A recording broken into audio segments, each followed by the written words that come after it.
when you talk about movie productions in the Niger Delta region, an adventure of talent discovery in the region towards the end of bolstering entrepreneurial ventures and inspiring youths who have what to offer within the industry. Well, often the conversations about youths can be equipped to reach their full potentials and assume the best versions of themselves have been had. But what are those steps that can be taken to truly reach one's goals of being a big TV personality, a great producer, a terrific director, an accomplished storyteller? Now, we have in the studio an Okwom-san, a destination in the Ikano local government area of Akwa Ibom State. He is a filmmaker who lives and works majorly in Lagos State, Nigeria. His name, Akan Archibong. Mr. Akan, you're welcome in Niger Delta Today. Thank you so much. It's good to have you on the program.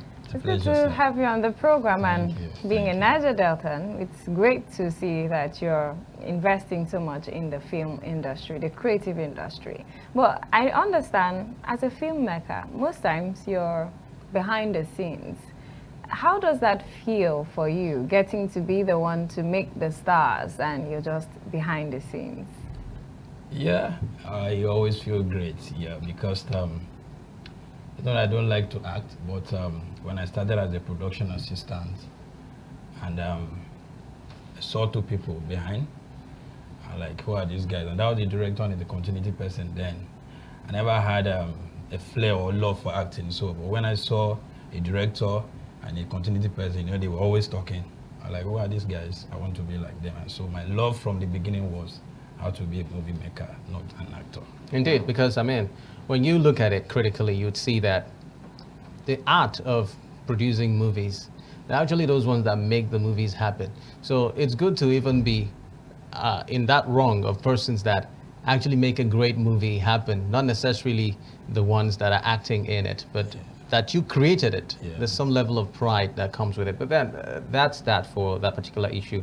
Talking about the creative industry generally in the Niger Delta region, we know that progresses have been made, and some remarkable moves have been made to bolster the creative industry in this region. But the conversation still rotates back to Lagos. You just said that you leave. We know from the records that we've had about you that you stay and work in Lagos State. Is it possible that what we are seeing happen in Lagos in terms of the creative industry can be replicated in other parts of the Niger Delta region? For instance, Akwa Ibom. What are those steps that must be taken for us to measure up with what's happening in Lagos State in terms of creativity? Okay, basically, there's nothing much about shooting in Lagos or working in Lagos or creating in Lagos.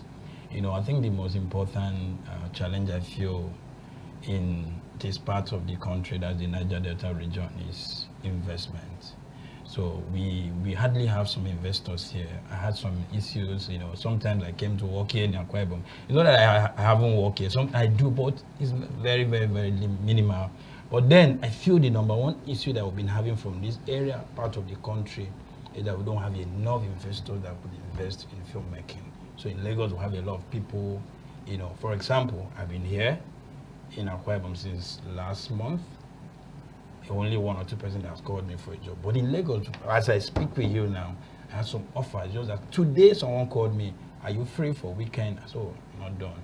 I'm not still in Akwa Ibom. I'm still in Akwa Ibom, I'm not in Lagos yet. So there's so much there, and we don't have much in this part of the country. Okay, let me just chip in there. When it comes to the stories of the Niger Delta region, there are so much to be explored. There are so much angles we can talk about this region and portray what it stands for, the challenges that we experience as Niger Deltans, the issue of oil exploration, the land degradation, and remediation efforts by government. These are all stories that can be depicted in such a way that government, and not just government, international institutions can get to see those issues that are peculiar to Niger Deltans. How would you encourage a more reactive or proactive measures to be taken to really look into the creative industry in the Niger Delta region, especially tapping into those critical stories that can help push or bolster the image of Niger Deltans?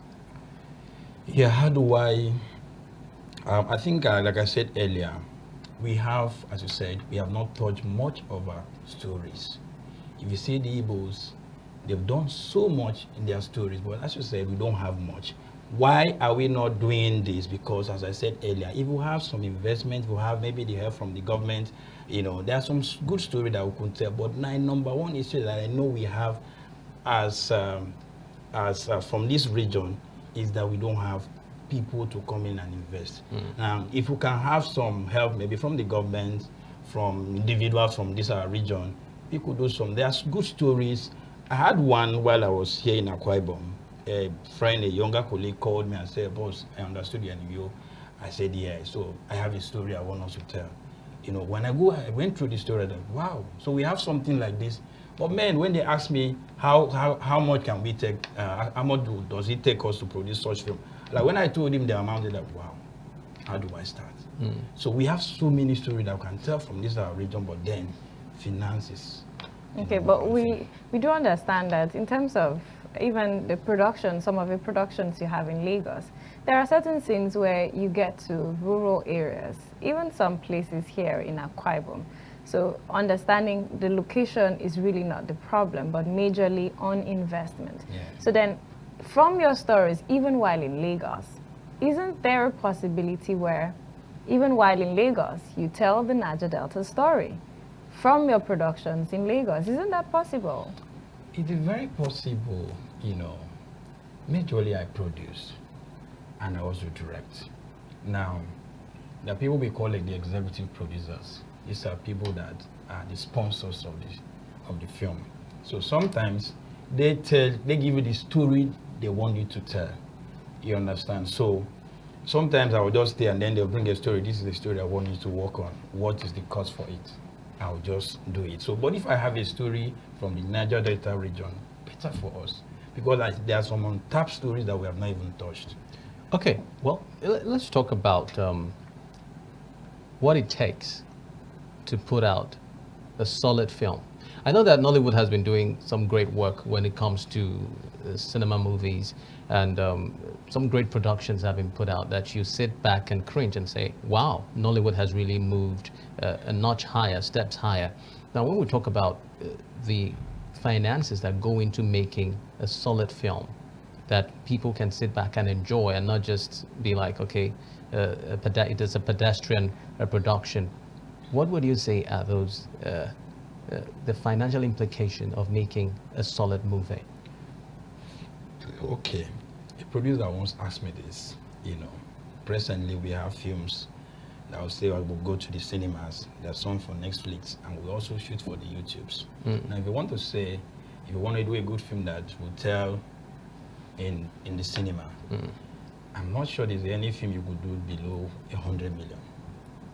Yes. And then I can tell you, you'll make so much from it. Yes, if you want to do a good story like if you call what was this? I don't want to mention the name, but a friend of mine who produced a film, Funke spent almost 500 million for one project. Yes. And then there's no how you say, oh, Funke failed, oh, she didn't make money from there. All made money from it. Okay, that also brings me to a very crucial issue just before Jennifer comes in.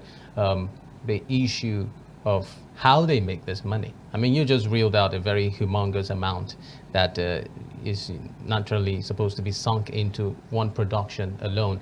And then how do you combat the issue of plagiarism, the issue of uncensored releases of these movies, and the issue of people replicating these productions on different platforms? How does that affect your ability to get back what you invested?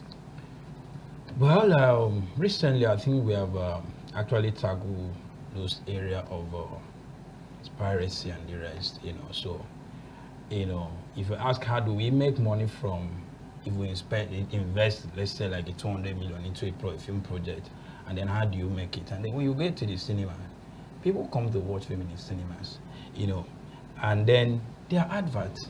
If they put adverts on your product, they pay for you heavily. And then we are not just doing a film because we want to do it in cinemas for example, I shot in Lagos and I want to do it in Lagos alone. Come on, you have cinemas in Uyo There are cinemas in Asaba. There are cinemas in Benin. There are cinemas in River State. There are cinemas in Anambra. Do you understand? If we check in all, we have so many cinemas. Then spread them. There's no how you lose. And if you want to do more, then cut across. And then we'll have some brothers outside the country. They are in Europe, everywhere in America. So people don't just shoot and they said, okay, I shot in Akwa Ibom, I want to end up in Akwa Ibom. No, spread your wings and then you get back your returns. Okay, but I don't know, this is on a lighter note. I've noticed over time, filmmakers, directors, even DJs usually have to carry dreads. Is it something about the industry? No, my own wasn't. It's not something about the industry. It's just me. Okay. The story is a bit funny anyway. Some years back, I actually went to do a film in Delta State, one village in Agbo. Cannot actually remember that village, but somewhere in Delta State, Agbo precisely. So I was actually on Afro, So at some point, we were there for almost over a month or thereabouts. So my comb got missing. Oh. So and there was no way to get my comb immediately around that place, So when I finished bathing, I would just use my towel to rag my hair, So I got back to Lagos. I got to the salon, and when I wanted to go, I met my barber. Can you fix my hair? He said, what? I said, cut it. He said, bro, it didn't fit to you. Leave him. And that was it. I kept it. It's not that something. So, okay, but then what does it take to be a filmmaker? There are people out there who might be interested in delving into maybe building a career in filmmaking, directing. So what exactly does it take to be one? Okay, an English word said that determination leads to success. It's just for you to determine, this is what I want to do. Like I told you earlier, that I was brought into a film set as a production assistant. And then while I was standing there, I was seeing what they were doing. I was like, wow, I admire these guys. I want to be like them, So I was the determination that I took. I was like, God, I want to be like these people. How? Before you know, as a production assistant, as I asked him questions from the continuity person, then we used to have a board where you do your mark. You mark continuity sheets, print, that is good. Not good, you write NG. So as I asked him questions, went to shoot somewhere in Ikorodu, the continuity person messed up, and the director said, hey, you come and do this thing. How do I start? I didn't even go to learn continuity, So from what that question I used to ask, as I marking shots from there, the second day we finished, he gave me another script. I became a continuity person. So as I growing from there, became a director, went to do a course in NFI in Jos, came back. And to cut it short, is just when you determine and then you focus on it, the sky is always a limit. Yeah. Indeed, you talked about determination now, and we can't deny the fact that there are a lot of Niger Delta youths who are determined and they want to really be something, especially when it comes to the creative industry. But are there specific steps that can be taken to put yourself out there while you wait for the big jobs to come your way or for the big breakthrough? Are there things you need to do in your own circle? I mean, we know that we're living in the era of social media now. A lot of people do a lot of visibility jobs. For instance, they post stuff on social media and it gets viral. Is this a good step to take in building that dream or that career that you want to have eventually? Yeah, it's not really a bad one if you want to go through the social media and start your thing. Like I said, as a production assistant, a continuity, and then I became a director, but I still went to school to learn a little, So I feel if we have the opportunity, we can teach us, the youth from the Niger Delta, a little on filmmaking. I have some students then, especially as I've actually, do I use the word here, but train some of our people who are in Lagos. I did a job one day. I had a production where I was the one producing, so I was opportunity to bring the cast and also the crew, and I brought almost 90% of the cast and crew were from Akwa Ibom. So when I'm giving my blockings, I was now using my dialects. One Igbo guy that was seated there, he said, I've been a Calabar film with the shoot. So the point is the same. If we have it's some people who are willing to learn. I mean, come, I can sacrifice myself and come out. That's okay. With the little I know, I can train you from this. I can train you from this, because there's no how. Today in our industry, we see some creative young guys as filmmakers. So I wouldn't say because I have started directing some years back, I shouldn't learn again. So I'm still learning. So I wish if there is a platform where we create time for some of us who are willing to learn, we could give them a chance to teach them. Okay, I don't know if this might be a bit out of place, or maybe it might just hit you a little. Well, can you give us a little brief of your story, especially from when you started and how you've been able to make it big in the industry? Okay, I've told a little of my story, but I think I just have to enlighten a bit. Like I said, my name is Akan Archibong. I'm from Akwa Ibom State, Ikono, precisely, in Ikono, local government area. And then I was born in Lagos, grew up in Lagos. My primary, secondary school, everything was in Lagos. I only came to Akwa Ibom when I was doing my degree in Uni year. So went back to Lagos. I didn't serve. My 1 year I was supposed to serve the country. That was the year I went to LFI to do my course as a director. And then, consistency, by God's grace, filmmaking as a whole has paid my bills. I am comfortable as a filmmaker. I don't know how to do it. I've not done any work before. I've not applied in any way to work before. It's just about film. It's all about film. Indeed, So, indeed. But then I will still want to hammer on the job that well-meaning Nigerians, not just the government now, you spoke about government supporting the industry, but there's also the place for spirited individuals who want to support the industry and encourage youths to want to make it big. Now, the ADBN filmmaking workshop is something that was started by ADBN TV, where we are right now. Yeah, but sorry, I wanted to talk about that. I heard that about last year that there's a film challenge, where a smartphone film challenge. Indeed. Yeah, so, and then I was like, wow, who are the people for this? And I now discovered it's from a particular TV station. I never knew I was going to be here. So I thought about that, like, so people who actually think on how to impact the life of our youth, especially from this Niger Delta region. I don't know why the people involved, but I know it's from this studio. But I want to say it is a very good one for a human or group of people to think about others. Because, like as you wanted to mention, it's not just about the government. If some individual could come out and say, oh, from this angle, let's bring how to bring some people out from the streets. Like as I mentioned earlier, that most of our problem that we don't have good producers, good investors, we don't have good films from this region, is that we don't have investors. And if somebody or a group or a TV station will come out and say, I am going to impact so lives through filmmaking, I mean, it's something that we are supposed to at least give kudos to. Indeed. The ADBN Filmmaking Workshop is a venture embarked upon by ADBN TV, and it is currently ongoing. At the end of the day, some youths that participated and came out tops would be cutting away different prizes ranging from 2.5 million naira. The grand prize, the entire prize is actually 5 million naira. Indeed. But I still would like to understand.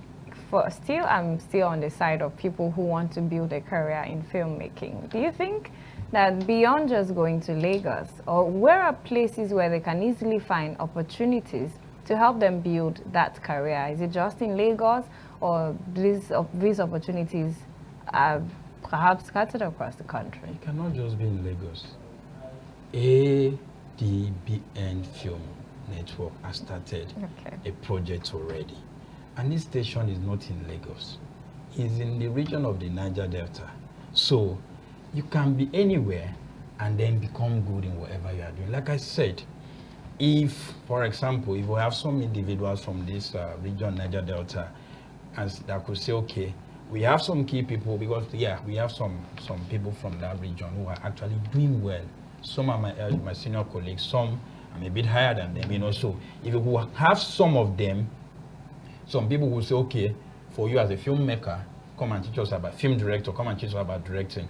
You as a producer, how about producing? You as a scriptwriter, because we have so much of us who are actually doing well, and we are not from this region. So if you have that platform, that opportunity to say, okay, you from this angle, come and teach us this. We can come in with that Delta. All right. So we can. All right, Mr. Akan. Just before I ask you a parting short questions, let's go on a quick short break and bring you this promo. The ADBN Smartphone Film Workshop has reached its thrilling climax. Out of countless submissions, 16 exceptional finalists have emerged, ready to showcase their creativity and talent. From January 6th to January 31st, tune in daily at 4 p.m. and 8 p.m. as the finalists premiere their breathtaking short films. For decades, the world has heard only one side of the story of oil, wealth, and power. But what about the people who call this land home? What kind of child are you? When you should be doing something important, you are. When I was a little boy, I had so much hope for the region. Men also do business in Niger Delta. And what makes it so special is that this is his business he's doing to feed his family and also train his children. This is the other side of Niger Delta that they don't tell you about. This is more than a contest. It is a celebration of storytelling, passion, and skill. The power to decide lies with you, the viewers. Vote for your favorite entries on social media and on our website. Your likes, votes, and our team of expert judges' evaluations will determine the winners. With 2.5 million naira for first place, 1.5 million naira for second, and 1 million naira for third, and other consolation prizes, the stakes couldn't be higher. Follow the journey, support your favorites, and stay updated on YouTube at ADBN TV, Facebook at ADBN TV, Instagram and X at ADBN TV_NG, and on our website www.adbntv.com. The countdown is on. Don't miss the action. ADBN TV Smartphone Filmmaking Workshop. Telling the Niger Delta story. Indeed, the countdown is on and we can't wait. We're eager to know who is eventually going to emerge tops to cut away these very amazing prizes. We still have Mr. Akan in the studio. He's been speaking with us on the creative industry in the Niger Delta and how to bolster that. Mr. Akan, well, let's talk about some of the productions that you have made so far. I mean, viewers may be looking at you right now and wondering, okay, he's talking big about his productions and what has he really done in the creative industries. What are some of those very remarkable stories you've been able to tell? Like some of the films that you have you've worked with to produce. I don't know which one I could just remember. I have done so many that I could not remember. But I've done so many from Rose Kadiri's production. I think I Met a Girl was one of the hits. You know, I did The Baddest for wrote also a good film. Also, I did some from for Pamela Okoye as Unfamiliar You. I did Corporate Lamba. You know, The Mask We Wear. A lot from, I did some for 1 and 2 production, that's Beside You. I did some from OG TV, Emergency Mom, Love from a Distance, 2 Doses of Trouble, Limitless Love, OJ Production, one of the oldest producer, and I did a film called Daddy's Call for Him, and one of my bosses, a friend to Makanaki TV, I did In the Dark and Winchess. And so many I did for Boss Lady Flicks, you know, that's Breaking Point. I did another one, Deepest Hot, and so many that I could not actually remember. So wow. So then how has the journey been so far for you? It's been beautiful, beautiful, smooth, you know. Challenges are just part of life. It is not all that it's always been smooth. Sometimes you go. Wait, are there some productions where maybe after all the pre-production processes and maybe something crashed, or you lost some files, or audio was turned on somewhere and you had to start all over? That has not happened to me before. I think one thing that happened was when I shot a film in a whole day and the editor didn't copy it. We wanted to start the second day. We now format the card. It wasn't easy for me, but though that one worked because the actors were still on set. So I actually pleaded with them and so see what happened, So, but the worst that happened, the most challenging part of it that have ever happened to me was, I think this thing happened in December, year before last. I did a film for Boss Lady Flix. Yes, the name of the film is called Deepest Hot. I got all my crew. The only person that wasn't directly from me was the editor, because my editors were all busy. So I told one of my DOP, that's my DP, to give me an editor, which she brought one. And then while we were working, after everything, he copied the job. He started working with the job, So when it got to a point where I was supposed to get the job from executive producer, they started asking for the job. Before this guy's number wasn't going through. Where is this guy? I was told it was even out of Lagos. For months I didn't see the job. And at this point, the executive producer is not in Nigeria. She's in Germany, and then he started sending people to call me. So it wasn't easy at the end. I had to start sending people to Oshogbo to start tracing this guy. So that was Deepest Hot to them. Deepest Hot. Deepest Hot actually hot me. It's good that the happier moments are more than the hots that you have encountered in the journey of filmmaking. Many thanks, Mr. Akan Archibong, for coming on Niger Delta today. We really appreciate your time. Thank you so much. Thank you so much for sharing the moments with us and how your journey has been. We appreciate that. I appreciate it. It's a pleasure.